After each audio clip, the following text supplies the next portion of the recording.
This is day 2 of section 2.4. I'm going to start out by finding the slope of a tangent line to the function at the origin.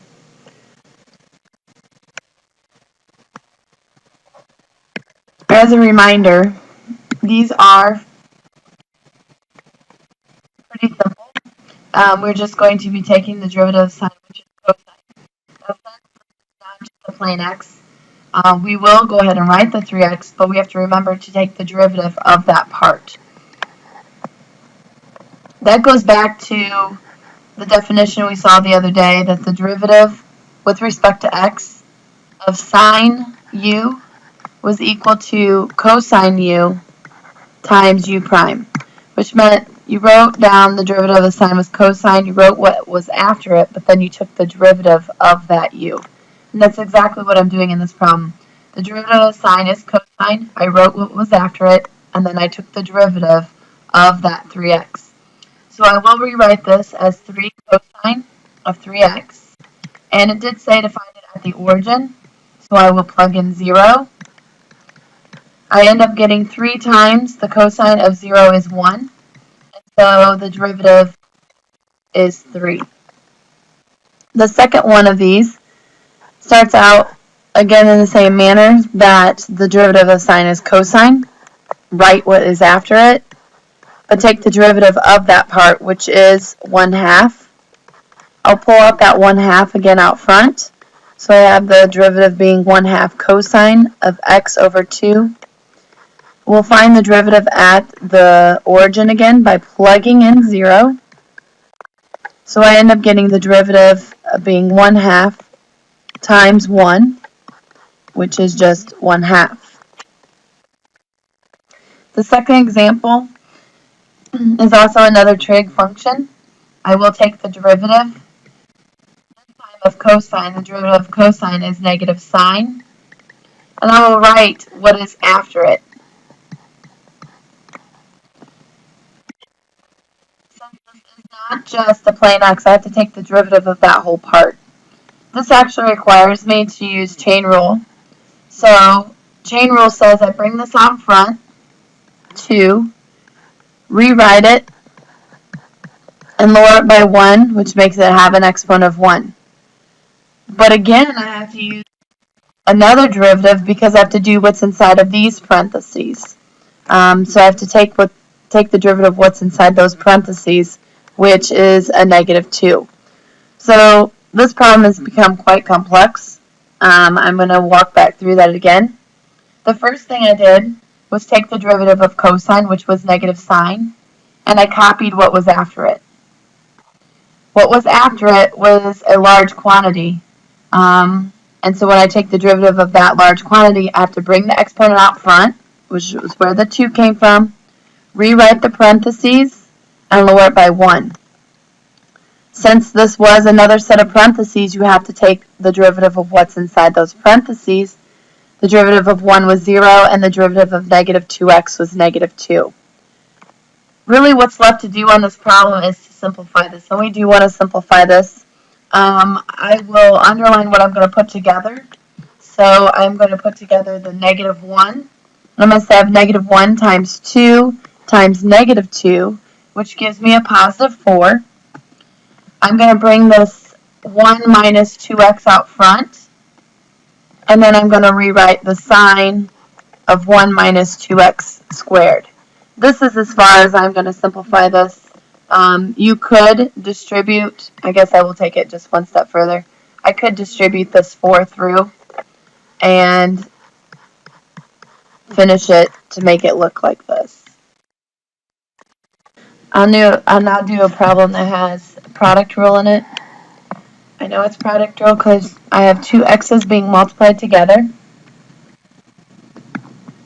So the derivative of g of x, g prime of x, and I'm going to simply say first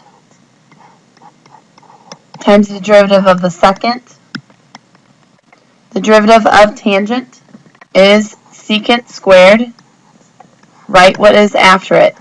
Since what is after it is not just an x, I have to remember to take the derivative of that part, which would be 1/2, plus the second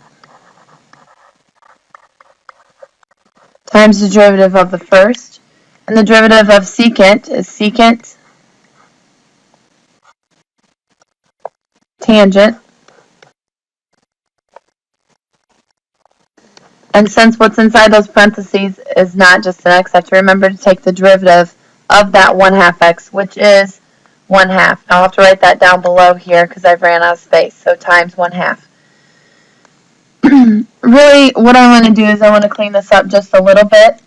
And I can do that by rewriting this as g prime of x equals this first section right here. It really has a 1/2 that I can pull out in front. I have a secant and a secant squared, so that becomes secant cubed, 1/2 x, plus I now have a 1/2 I'll pull out front, and I have two tangents, so tangent times tangent is tangent squared, 1/2 x, and then I have secant 1/2 x. That's as far as I will take this problem. Moving on, the next problem, we're going to find the derivative.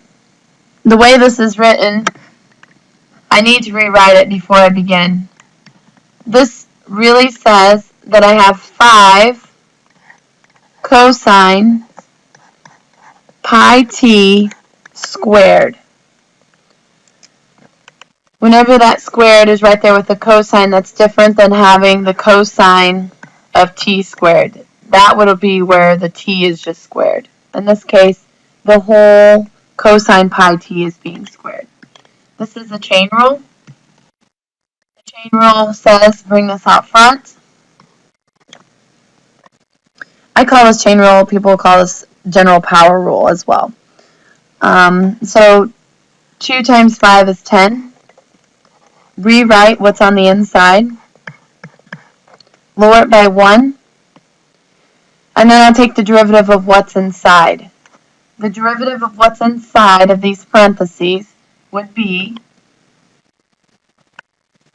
negative sine pi t. Now, we have to be really careful with this because this isn't just a t or an x. It's got something attached to it, so you have to remember to take the derivative of that part, even though there's not parentheses around it. That's the tricky thing about the trig functions. So we're going to multiply by pi. Again, I'm going to clean this up, and I can do that by multiplying the 10 and the pi and the negative 1 together. So that gives me a negative 10 pi. And then I have the sine of pi t times the cosine of pi t. And I will now get ready to do this problem. This problem, I want to go ahead and rewrite it first. So I will rewrite it as sine x to the 1/3 plus sine x to the 1/3. So we can start to see the differences and where the cube root is placed. The derivative of sine is cosine. We'll write what follows. But since it's not just an x, we'll have to remember to take the derivative of that part. So the derivative of this x to the 1/3 is 1/3 x to the negative 2/3 plus the derivative of the second part, I'm now doing red, would be 1/3. Write what's inside the parentheses and lower it by 1. This time what's inside the parentheses is a sine x, so I'll take the derivative of sine x, which is a cosine x. I don't have to remember to do the derivative of this because it is a plain old x. I'll make this look just a little nicer. I have a 1/3. I have a cosine of the cube root of x on top. So I can actually get rid of this 1 now. And I have the cube root of x squared on the bottom. Plus, I have a 1/3.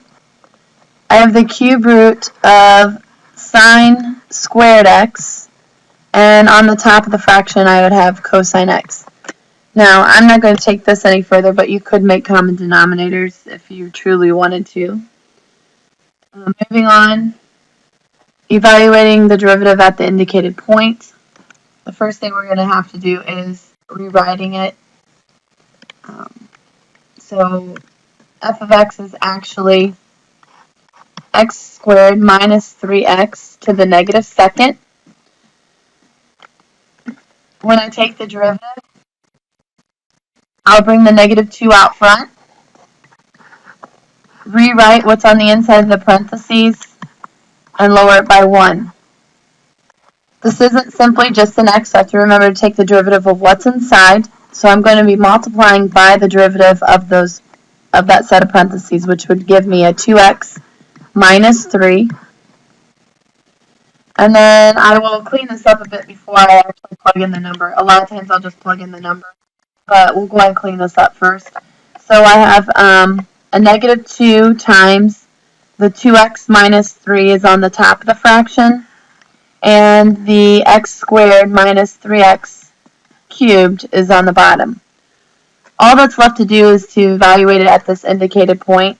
So that means I need to plug in 4. When I plug in 4, I end up getting 2 times 4 minus 3 all over 4 squared minus 3 times 4 cubed. Alright, that will simplify into being negative 2, and then I have 8 minus 3 is 5, over, that would give me 16 minus 12, which is 4, so I have 4 cubed. So I really have negative 10 over 64, and then I can reduce that a little bit and say it's negative 5 over 32. I'm going to start this one with this problem. First thing I need to do is rewrite this as x to the negative first plus cosine x to the 1/2 power. I'm now ready to take the derivative, and when I take the derivative, I end up getting negative x, lower that by 1, so it's negative x to the negative second, plus, bring out your 1/2 out front, rewrite what's on the inside of the parentheses, and lower it by 1. Since this isn't just an x on the inside, you have to take the derivative of what's on the inside, which is negative sine x. Let's clean this up just a little bit. This ends up being negative 1 over x squared plus, I have 2 on the bottom and the cosine of x on the bottom, and I have negative sine x on the top. I am supposed to evaluate this at pi over 2. Now, because I know a little bit about what I'm doing, I want to always check to see if the bottom is going to be undefined or if it exists. In this particular problem, it doesn't even matter what I do or what the other things equal, because the bottom of this fraction is equal to 0. Therefore, the derivative at pi over 2 is actually undefined. Again, that's because you get 0 on the bottom of this fraction right here. We're going to end up doing another derivative. I've done lots of different examples today. So I've got tangent of x squared. This one's a little bit easier to take the derivative of. We're just going to bring this 2 out front, rewrite what's on the inside, lower it by 1, and take the derivative of the tangent of x, which is secant squared x. We will be evaluating this at pi over 4.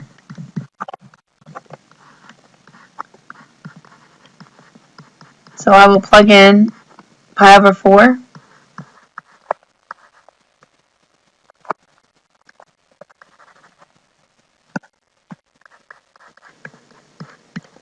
I need to know what the tangent of pi over 4 is. I know that is 1. Secant pi over 4, most of us are probably going to think about that a little bit more. The secant of pi over 4 is really saying what is the 1 over cosine of pi over 4. Well, I know the cosine to be square root of 2 over 2. So that means that it's really 2 over the square root of 2. So I will be multiplying this by 2 over the square root of 2, and that will be squared. So my final answer will end up being 2 times, that would be 4 over 2. So it'll end up being just plain old 4. My last example asked me to find the second derivative. So I need to find the first derivative.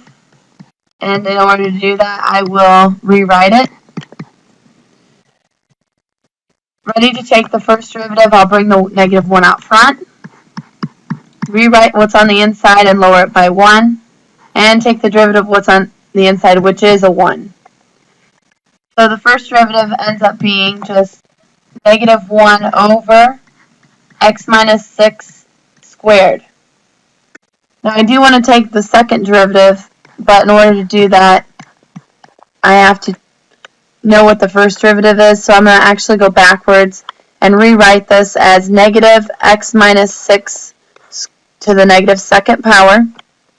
So now I'll be able to take that second derivative, using the notation double prime, bring this out front, 2, rewrite what's on the inside, and lower it by 1.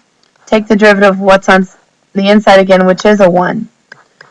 We end up just getting then 2 over x minus 6 to the third power, and that is my second derivative.